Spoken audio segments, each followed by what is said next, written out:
హిరణ్యకశ్యపుడు అనే ఒక రాక్షస రాజు ఉండేవాడు. అతనికి తన కొడుకు ప్రహ్లాదుడు దేవుడిని పూజించడం అస్సలు నచ్చేది కాదు.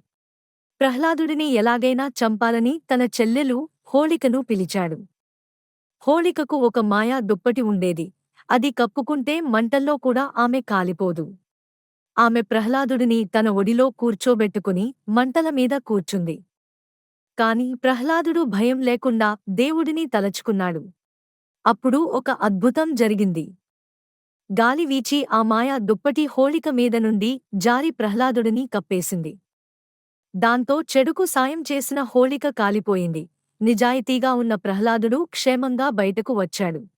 కాబట్టి మంటలైనా మరే ఇతర ఆపదలైనా సరే నిజాయితీగా ఉండేవారిని ఏమీ చేయలేవు. చెడు మీద మంచి సాధించిన విజయానికి గుర్తుగానే మనం హోలీ జరుపుకుంటాం.